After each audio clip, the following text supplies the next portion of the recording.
Welcome to the Don't Tread on Anyone podcast. Today, I am joined by Kaleena George, That Liberty Chick. Is that what your Instagram handle is? Yes, yeah, it is. Yes, she has done excellent work as far as giving people the truth about the vaccine dangers. Amazing. People will admit that pharmaceuticals kill people by the tens of thousands a year, except this pharmaceutical gift that God has given us. There's no side effects. There's no downside. All 7 billion people should take the same amount. Miss George, where else can people find your work besides Instagram? Instagram, I'm on Twitter. I do have Rumble, but I hadn't been posting everything there. And I am on Facebook, but I hadn't been using it either. I also should be getting a YouTube soon, but I don't have one up yet. Sounds good. If you had to summarize why you do not support the Mises Caucus, how would you do it? Okay, I felt like I was being a little gimmicky, but the reason I didn't support the Mises Caucus anymore is because they blocked me. And because I felt like, well, now I don't know what they're saying. I go to their website and I can see obviously their platform, but that doesn't like sum up a political party, or like a political ideology at all. And I'm not going to say like I don't agree with their platform. I do. But I just felt like if I don't know what they're telling everyone, how can I support them? And then also, like, I personally thought it was like a little authoritarian. I mean, there's that. So, and what jumped out to you as authoritarian? just blocking dissenting voices, especially when you're within a political party, because the thing is that we all see that with like the CDC and stuff. Like they go on, they block all the comments. Like at Louisiana Department of Health does it also here locally. You can't even say anything to them. They just hand down stuff and then they block and block all the commenting, block all the dissenting voices. And I felt like if you do that when you're a political party, then if you do get elected, like, are you going to act the same? Or are you going to be thinking that that's how you deal with stuff? Like, I'm all for like, we should just hash stuff out. So that is generally a good principle. When it comes to anything else as far as social media, who they have up front, the general messaging that they have, anything in that realm that you disagree with, think is unproductive? So actually, like most of the platforms of Mises Caucus, I think I agree with. There's a couple that I might ask you to like enlighten me on just a little bit because I'm not 100% sure. Like I said, when I tried to go to look at their platform, I was like a little bit, I could see some things, but not everything. And then there's even certain platform ideas that they have that I actually think align with me better than like the Libertarian national platform that we have now. But I wasn't like, for some reason, I couldn't see all of the details. So as far as things I agree with that I think I agree with that I wanted to ask you about, one of them is borders. Like, can you explain to me the Mises Caucus stands on borders? Because I believe it's closer to what I believe than what the official, Libertarian Party's platform has been. So two of the most popular spokespeople, Dave Smith and Spike Cohen. Spike Cohen was endorsed for vice president by the Mises Caucus in 2020. This is something that they vehemently disagree on, so they welcome people who believe in whatever border policy. Dave Smith says when large amounts of property is owned by the state, anyone coming in necessarily aggresses against everyone else because they are able to reap the benefits of things like public transit, use for the roads.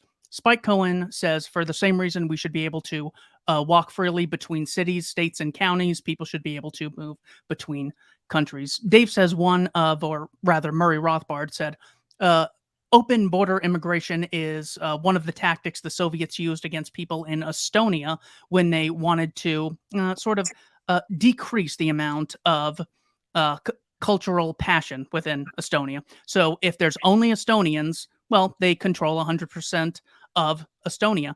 But if a million more Bolsheviks come in and then 10 million more, well, then those people don't have as much power.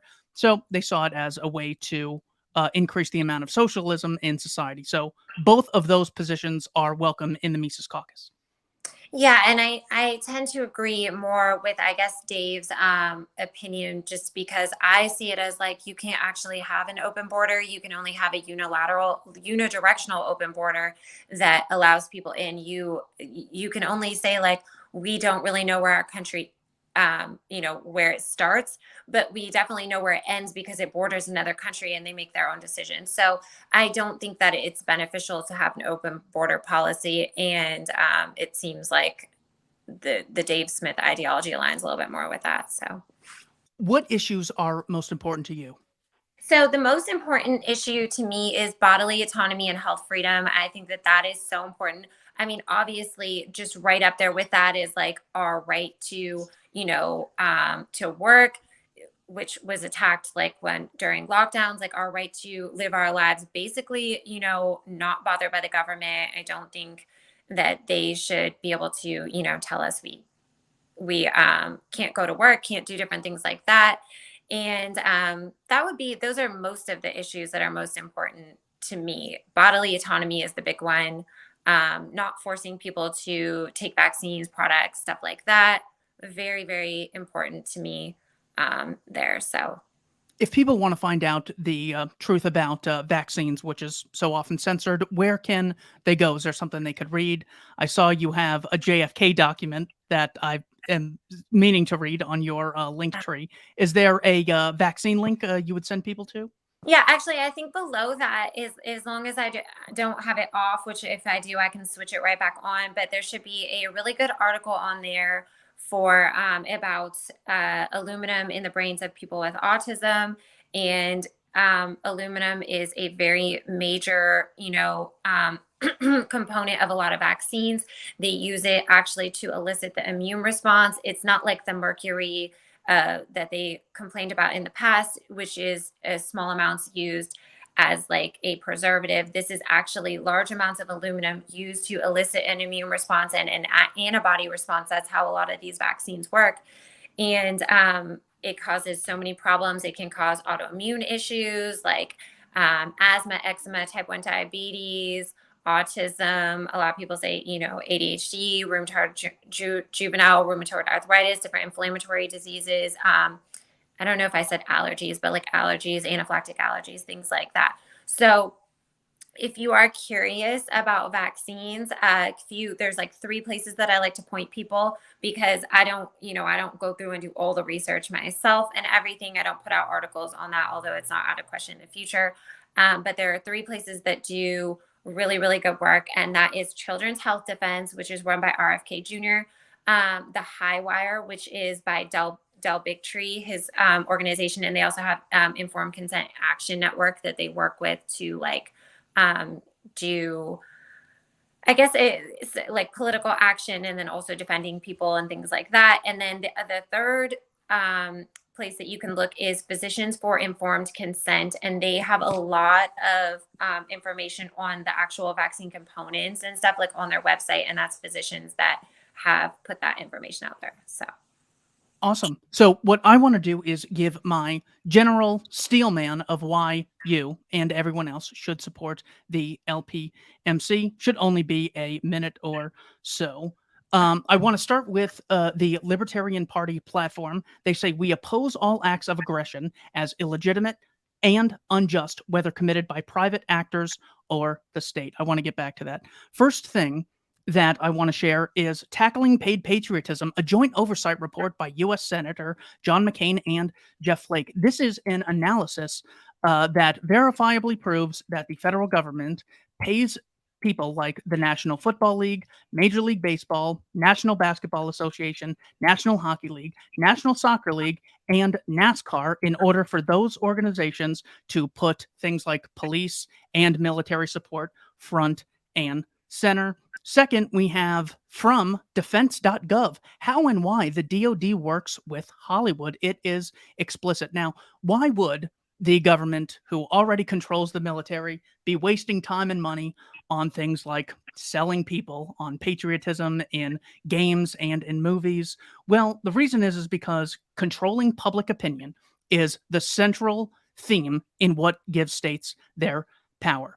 if no one in any random society would ever think to start worshiping Joe Biden or obeying his arbitrary commands. So what we need to do is combat people on this ground in changing public opinion. I think you said it best. You said, personally, I think it's all marketing. With proper marketing, libertarianism is unbeatable and most aligns with the principles of the founders. I want to argue that the LPMC is doing the best job at marketing libertarianism. First, we have Dave Smith on places like Your Mom's House Studios with someone like Dr. Drew. We have him also on the Megyn Kelly Show. We also have him on Glenn Beck. He's been on Timcast along with Maj Toure talking about gun rights. To the left, he goes to people like Jimmy Dore.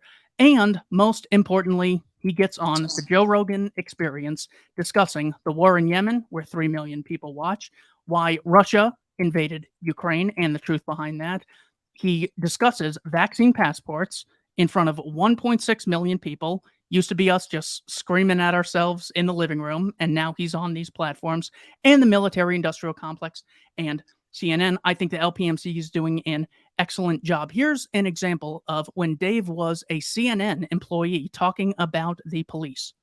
Okay, let me let Dave respond, and then I've got one more question for you, Christine. Dave, go ahead, respond. Okay, I was kind of trying to be funny, but I'm also dead serious. And I think, Christine, I think, okay, you can say it's outrageous. How did you feel about the stop and frisk program? So you're not going to blame any of the people who are actually enforcing these rules that you're completely against. How do you feel about the war on drugs? How do you feel about the same people who are going around taking bribes to give people gun permits, putting people in jail for decades for having illegal guns? Frisk. In fact, we took legislative action against it when I was in the city council. So they're just you, following orders. wait, you change the policy. You don't attack the rank and file who risk their lives every day. What would you have? No police department in the city of New York? Would you, who wants no screening? Would you, who wants no screening or check, somehow add an extra rational? They're following orders. It's not a great moral defense. It is that is the intellect that we are blessed with when Dave gets in front of audiences and uses the power of the LPMC to get involved in politics and talk to people where they are. Final bit of evidence here is from The Independent. This woman says, I went to a right-wing libertarian conference as a socialist. I was pleasantly surprised by what I found. This was the YAL conference in Florida. She said, to put it simply, if CPAC showed the country how a far right that should terrify us, all irrespective of party, YAL showed the left a right we can work with. We are libertarians because we love liberty and hate injustice, comedian Dave Smith said in remarks on the opening night. The reason we are libertarians is because governments destroy innocent people's lives, and we hate that. Smith went on to speak against the Patriot Act and imperialist wars such as Iraq and Afghanistan, and in favor of civil liberties, the exact 3 issues which motivated me to get involved in left-leaning politics in the early 2000s. So whenever you are analyzing something like the LPMC, you have to compare it, 1, to the ideal, what everything could be, and 2nd, compared to where the party previously was. Here is someone jokingly saying that Zelensky came to America and stole a bunch of money because the taxpayers are funding him. The former chair, Nick Sarwark, commented and said, he gave a very good speech to the Congress.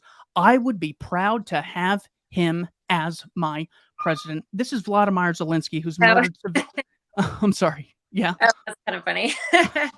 Sorry, I'm laughing. No, yeah. Of course. So this is Vladimir Zelensky, who has murdered civilians in the Donbass, continuing Petro Poroshenko's policy before Russia invaded.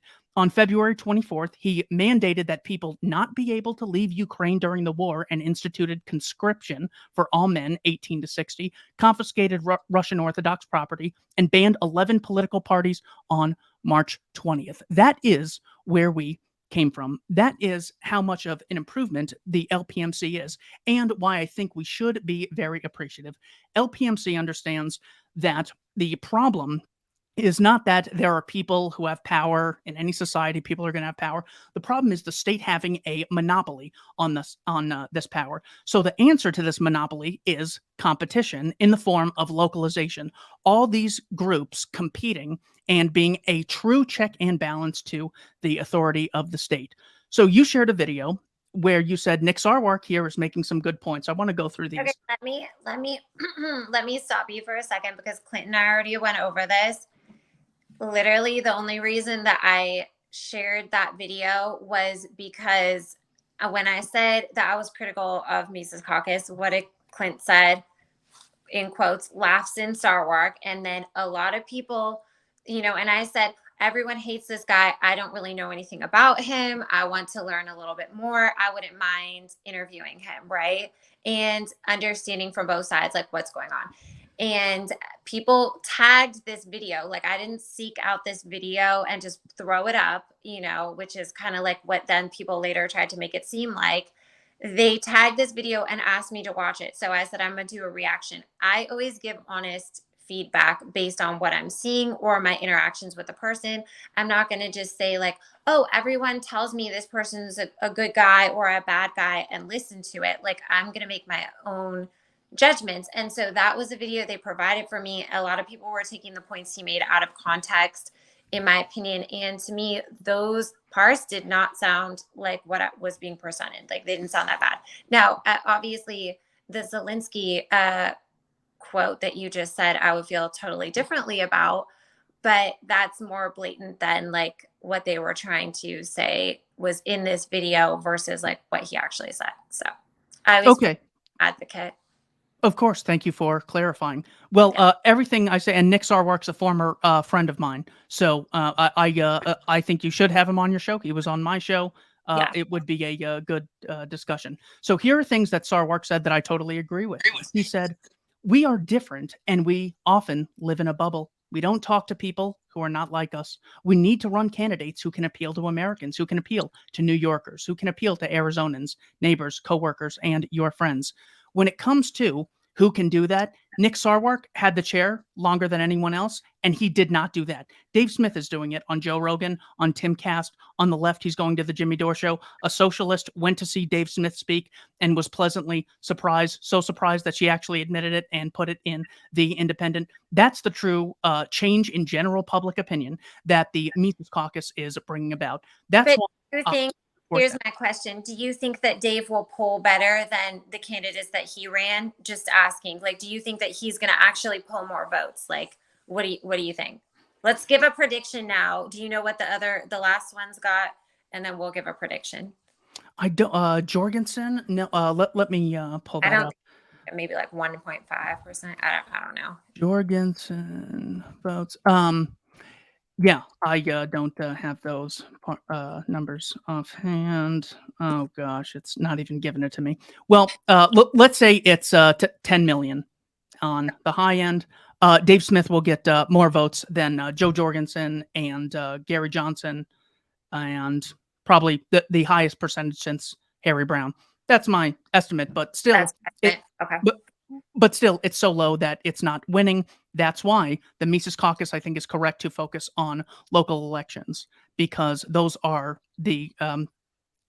as someone once said, without police to enforce the edicts of the CDC and the ruling class, they're basically just opinions that they write on paper that don't have any power to enforce. So that is my general justification for why people should support the Mises Caucus. What am I missing, if anything? No, I mean, I think it's fine, but like I said, I only was saying that I cannot support them because I don't know what they say anymore on Twitter. I don't know what they're out there saying because they did block me. Now, I'm not alone. There's like 70 people that had chimed in, or they have some group or something of other libertarians blocked by Mises Caucus. So it's not just a one thing, like I'm so bad, that's why they blocked me. And so my issue with that is like, we need to be able to discuss and have like civil discourse in order to have things move forward. My only concern with the Mises Caucus is I think they're so glad that they got in power, basically that they installed the people that they want and they feel like they can get things done, that now they're very concerned about anyone coming against them and what that could mean. I think it's just what happens, like, okay, say I stole someone's husband, not saying that they stole their position, but let's say I met someone and then that person marries me. I'm always going to feel like, ooh, I kind of like snagged you from that other person. Like, could you be snagged back? So I think that they have a little bit of, what's it called? Like when you're just like a little bit insecure and they don't want to be criticized right now. And I think that that's the wrong thing to do. I think this now is the time to hear everyone's voice and say, we're not like the past. We're going to take your voice into account. If you have grievances, we're going to talk to you. And I'm not saying Mike Heist did talk to me and he did do that. That's why I was so surprised when the Mises Caucus blocked me afterwards, Clint kind of enlightened me a little bit. It was because something I tagged the LNC in, not them specifically, but because the overlap is so great. And they probably, I don't know if they even can block me from the LNC page, if that's even allowed. But so because of that, I guess they blocked me from the Mises Caucus page. So that's the whole story there. There wasn't too much fanciness to it. It wasn't necessarily like a disagreement on their platforms. Like I said, it's more just the execution of it. Like, how can I know that they're going to be open to dialogue? How can I even know what they're out there saying? Like, that's basically it. One thing we can do is go to the website. Where is it? I got it right here. Have you checked this out? Yes, I went to their platform, and that's what I was telling you. I didn't think there was necessarily like a ton of details, you know?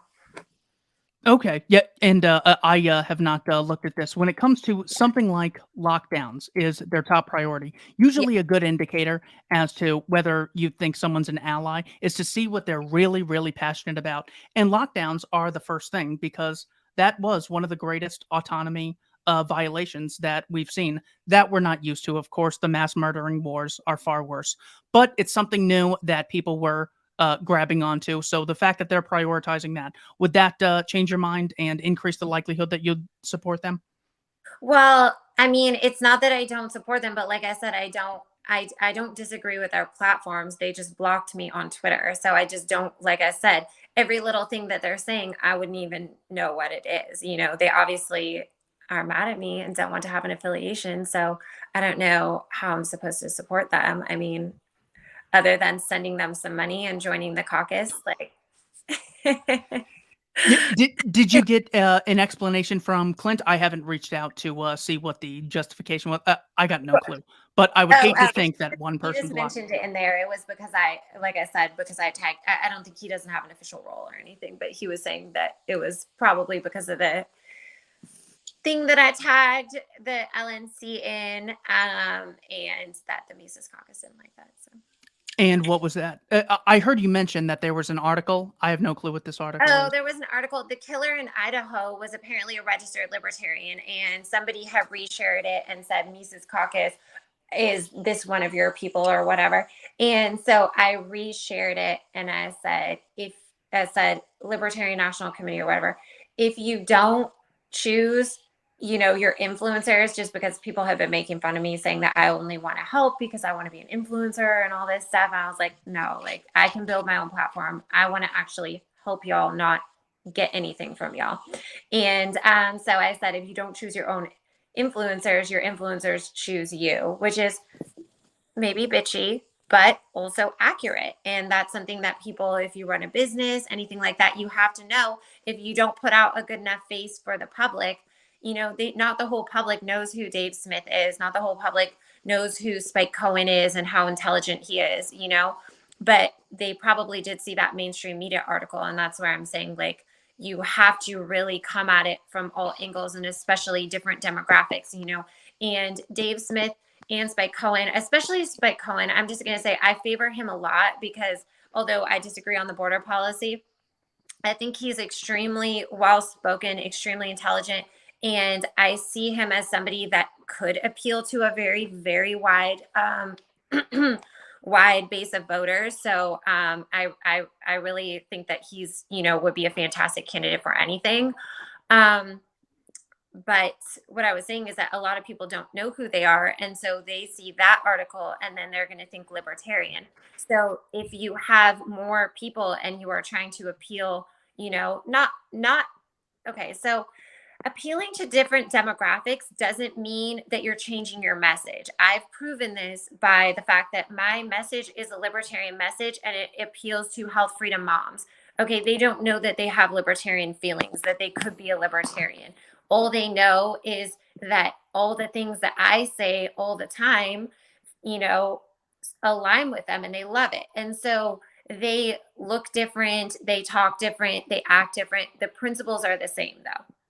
So my point is that if you don't have people showing those people what a libertarian is, getting them excited about it, showing them that that's, you know, the party, welcoming them to the party, then they're going to see that mainstream media article and they're going to think, even though they may not even be connecting how much they love the libertarian ideals, they're just seeing this person's a libertarian, yikes, you know.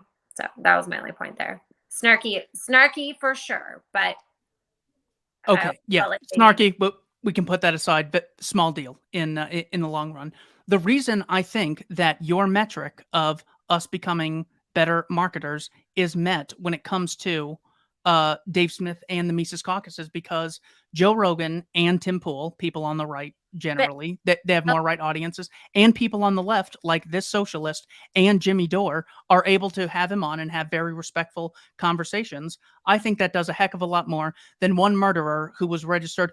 I wonder if any of the other serial killers or murderers have been Democrats or Republicans. Yeah, or anyone who started any of these wars have been Democrats or Republicans. Yeah, this is the isolated incident, and their only argument against it is it was really wrong of this guy to initiate violence against peaceful people. Well, that is the central theme of libertarianism. So I still think that when it comes to good marketing, LPMC is as good as we have, and we should support them.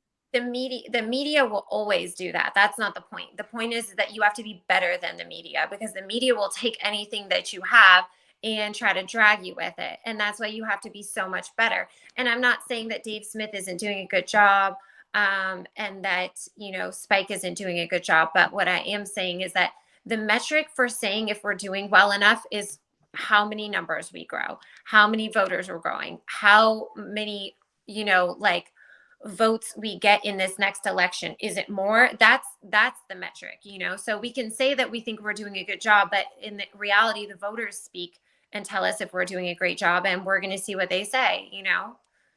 Certainly. So when it comes to really effective speakers, I'm trying to think of if we could come up with a really good example of someone we have and or of someone out there who isn't on our side who we'd like to emulate. The person that comes to mind for me is Bill Clinton. I think he is the greatest, most persuasive speaker I've probably ever seen. I think his charisma is off the charts. He's evil, but we need a Bill Clinton. So who is an example of someone that we should emulate as far as tactics, presentation, and appearance goes? Okay, you mean, you're saying visually though also? Well, as far as someone we could look at to say that's who we need to be more like. Is it Ron Paul? So if Dave Smith and Spike Cohen is not good enough, who is an example of an influencer that we could look to and admire and learn from? That wasn't my point. I think you missed my point. And I'm not saying that Dave Smith and Spike Cohen aren't good enough. That wasn't my point. My point is that the candidates are not the only people that bring people to the party. Like, not everyone is just going to see Spike Cohen on a certain podcast because they might not watch that podcast. So there are other people out there that bring people to a movement. And like, okay, for instance, I went to see Ron Paul speak, and he was with Del Bigtree. And I think Del Bigtree is kind of like, I don't know if he's a libertarian or he just says he's kind of libertarian and stuff, but that's something we could really work with, you know, like has a huge niche and a huge influence over his audience. And the fact that he aligns with the libertarian like Ron Paul, or libertarian ideals that Ron Paul has, the fact that he does that means that that can appeal to his audience that is millions of people big. And that's something for us to really try to gravitate towards, you know. And like I said, when I was talking to Clint, I thought it was a little funny. And I know that there were elections, so this could have been like unavoidable entirely. But LNC had its own event like the same day in Austin, like only a few hours away, when I just felt like, why wouldn't you want to try to gravitate towards that type of speaker and something that's already happening, you know, with the So during the Ron Paul event, there was an LNC event hours away? Yes, yeah, the same day. Yeah. When was that? That was I went November 4th, I think, or November 4th or 6th. And then I was getting like notifications too. I'm like, oh, there's like an LNC. I don't know what it was. I'm just saying it might have had to do with elections, so it could have been unavoidable. But it was the same day, like in Austin. So I was like, that would really split where people can go, because they might want to go see Ron Paul, see Del Bigtree, but then they have to go to the LNC event, or like the opposite. That's what I'm saying there. Sure. Yeah, well, that certainly was a tactic of the previous LNC during the Tom Woods speech in, I believe it was Reno or Texas. Nick Sarwark had Edward Snowden at the exact same time. That is one of their classic things. I certainly hope that this was just an accident, because that shouldn't happen again. That was a classic Sarwark move. Another reason he is a former friend. Yeah. I'm just saying, like I said, I think elections were like the next week, so it could have been unavoidable. But I'm like, you would think, and you never know, like maybe the Ron Paul event, because I don't think I registered that long ahead of it, so it could have just popped up after they already had it planned. But my point is that would have been like a huge thing to try to, or recreate, even in the future, because that is such a big health freedom voice. And there's lots of people like that. I hear, like, I listen to Andy Frisella's podcast, and I hear him sound very libertarian and almost say, like, but he doesn't necessarily say he's libertarian, but it's like you hear these people and you're like, I feel like these are the people we need to gravitate towards, because they have big audiences. Like, if they were shown support and like from the party, that we could try to like work with them, bigger voices like that. So yeah, and I'm totally open to working with anyone. Is there something that LPMC does that indicates they won't work with other? Dave Smith will go on anyone's show. I mean, he doesn't discriminate on that basis or anything. I agree we should be talking to everyone. I see Dave Smith do that, convincing socialists and conservatives that we're right on the biggest platforms.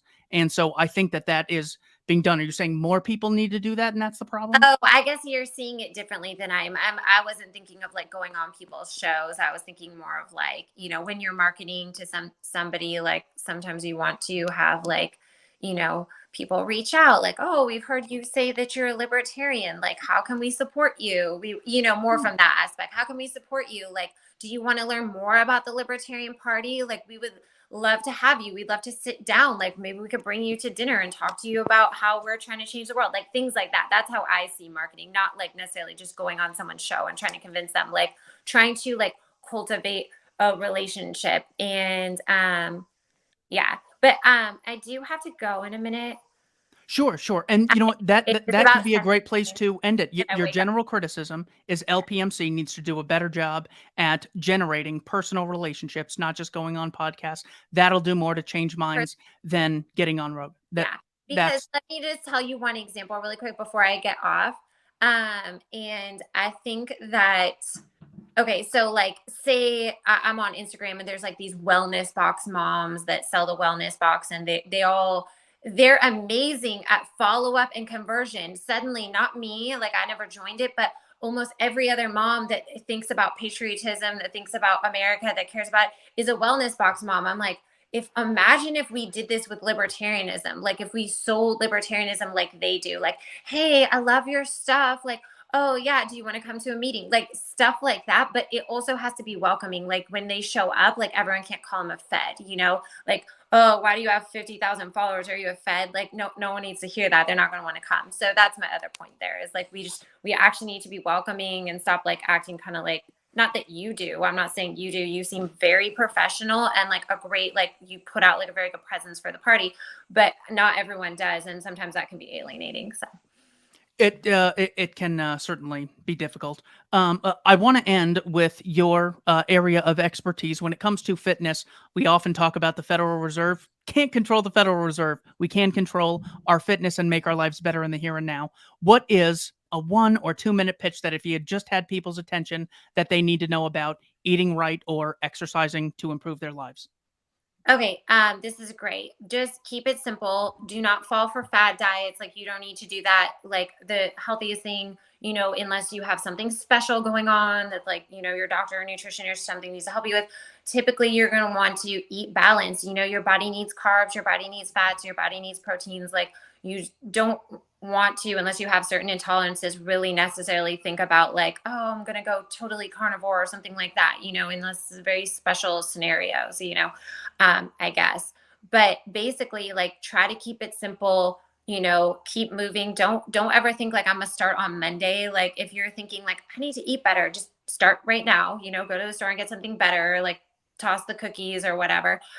Same thing with like, sometimes I'll say I'm not going to drink alcohol, for a while, but I don't say like I'm gonna start next month after my birthday or something. I'm like, I'm gonna start now, because like I did that a few months ago, and I couldn't even have told you what day I started, and that's the most effective thing to do. So start right away, and then also listen to the book Relentless by Tim Grover. I tell all my clients to listen to this book. It's absolutely amazing. They love it. Everyone fawns over it. Like, listen to the book. So that's all. Thanks to everyone for watching Keith Knight Don't Tread on Anyone. Kaleena, George, thanks so much for your time. Bye. Thank you.